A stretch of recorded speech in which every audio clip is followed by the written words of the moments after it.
किसी रेसलर के कॉस्ट्यूम उनके किरदार का एक अहम हिस्सा होता है। इससे पहले भी बहुत से शानदार कॉस्ट्यूम देखे गए, लेकिन कुछ ड्रेसेस तो ऐसे थे जिन्हें WWE प्रोग्रामिंग को टीवी पर दिखाने पर परमिशन भी नहीं मिलनी चाहिए थी। ऐसे बहुत से कॉस्ट्यूम का डेब्यू बड़े मैचेस में हुए। हालांकि उनमें से कुछ मैचेस बहुत ही शानदार हुए थे, लेकिन फैंस का ध्यान उस रेसलर के बेकार कॉस्ट्यूम चॉइसेस पर ही टिका रहा। तो गाइस, आज के इस वीडियो में 5 ऐसे ही मौकों के बारे में बात करेंगे जब एक रेसलर के कॉस्ट्यूम ने पूरा मैच ही बर्बाद कर दिया। तो विदाउट वेस्टिंग टाइम चलो वीडियो स्टार्ट करते हैं। Number 1, Shawn Michaels Raw 2002।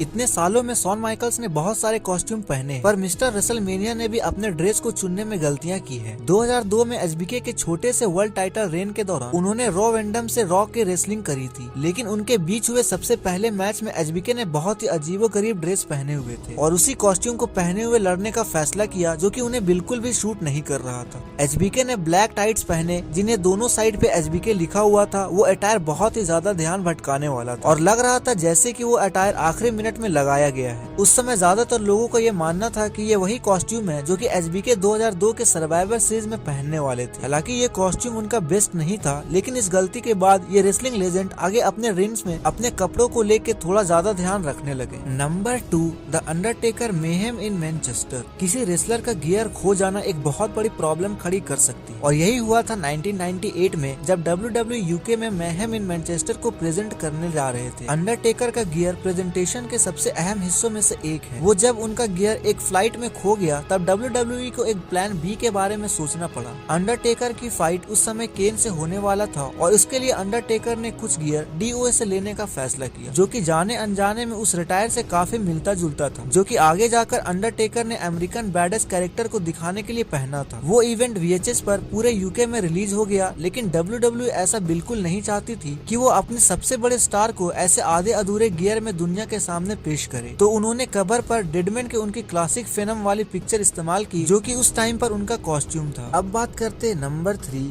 Goldberg royal rumble 2021। अपने पूरे कैरियर के दौरान गोल्डबर्ग ने ज्यादातर 2 ही इन रिंग कॉस्ट्यूम का यूज किया। WCW में उन्होंने ब्लैक ट्रंक्स और ब्लैक पॉट्स पहने और WWE में उन्होंने थोड़े बड़े ट्रंक्स पहने जो कि ब्लैक एंड व्हाइट थे, लेकिन ब्लैक बूट्स वैसे के वैसे ही रहे। लेकिन 2021 के रॉयल रंबल के दौरान गोल्डबर्ग ने फैसला किया कि अब समय है नया गियर का डेब्यू करने। गोल्डबर्ग ने ड्रू मैकिंटायर को WWE टाइटल के लिए चैलेंज किया और इतने बड़े मैच के लिए उन्होंने ब्लैक बैगी शॉर्ट्स पहनने का फैसला किया। वो शॉर्ट्स अच्छे नहीं लग रहे थे और ऐसा लग रहा था जैसे कि पुराने वर्ल्ड चैंपियन सोने के लिए तैयार हैं। ऐसी रिपोर्ट भी सामने आई कि गोल्डबर्ग ने ये लुक इसलिए रखा क्योंकि उन्हें रॉयल रंबल इवेंट में रखने का फैसला काफी देर से लिया गया था और उनके पास टाइम नहीं था कि वो रिंग के लिए अपनी शेप में आ सके, इसलिए उन्होंने लास्ट में आके वो शॉर्ट्स पहनने का फैसला किया। चलो बात करते हैं नंबर 4, रोमन रिंग्स फास्टलेन 2020। जब रोमन रिंग्स बेबी फेस थे तब वो अपने आर्म गियर से कभी अलग नहीं हुए, लेकिन 2017 के फास्टलेन इवेंट के दौरान रोमन ने अपने ड्रेस को एक जरूरी हिस्से में बदलाव किया। रोमन रिंग्स जब ब्रॉन स्ट्रोमैन से लड़ रहे थे तब उन्होंने उस मैच में न जाने क्यों स्नीकर पहनने का फैसला किया, जो कि बहुत सारे फैंस के लिए ध्यान भटकाने वाला था, क्योंकि पूरे मैच में सब यही सोच रहे थे कि उन्होंने क्यों अचानक अपने लुक को चेंज कर लिया। उसके बाद रोमन रिंग्स ने एक इंटरव्यू में बताया था कि फास्टलेन में स्नीकर पहनकर रेसलिंग करना एक बहुत ही अच्छा एक्सपीरियंस था। रोमन रिंग्स ने कहा, मैंने ऐसा बिल्कुल नहीं सोचा था कि सारे स्नीकर हेड सामने आएंगे और इसके बारे में बात करेंगे। मेरे लिए अहम बात यही है, जो कि मैं रेगुलर बूट्स पहनता हूं, वो थोड़ा ऊपर की तरफ आते हैं। वो 8 इंच 9 इंच के हैं, जो कि मेरे काफ के बिल्कुल नीचे तक आते हैं। मुझे एक तरह से एंकल ब्रेसेस पहनकर परफॉर्म करना पड़ता है, पर सच में वो अच्छे लगे। वो बहुत हल्के लगे, उनका सोल बहुत ही मुलायम होता है। वो नाइक बूट्स जो कि मैं पहनता था वो भी अच्छे हैं, पर सच में वो व्हाइट सोल्स के जूते वो एक क्लासिक लुक। मुझे नहीं लगता कि वो इस स्टाइल से बाहर होंगे। और हमारे आखिरी नंबर पे है कैरियर क्रॉस रॉ 2021। जब WWE ने कैरियर क्रॉस को परमानेंट करने का फैसला किया, तब उन्होंने आज के सबसे बड़े कॉन्ट्रोवर्शियल क्रिएटिव डिसीजन में से एक लिया। जब क्रॉस का मैच डिकोसी के साथ होना तय हुआ, तब उनका पूरा लुक, ऑरा और प्रेजेंटेशन बिल्कुल ही बदल दिया गया। क्रॉस के साथ अब शार्लेट नहीं थी, जो कि फैंस के मन में ये सवाल खड़ा कर रहा था कि वो कहाँ है और उनके गिमिक्स का अहम हिस्सा क्यों नहीं है। क्रॉस के न्यू कॉस्ट्यूम की बात करें तो वो WWE और खास तौर पर विंस मैकमैन NXT के पुराने चैंपियन के लिए इससे ज्यादा खराब कॉस्ट्यूम नहीं चुन सकते। वो एक अजीब सा हेलमेट पहने हुए थे जिसे देखकर सिर्फ हंसी आती थी।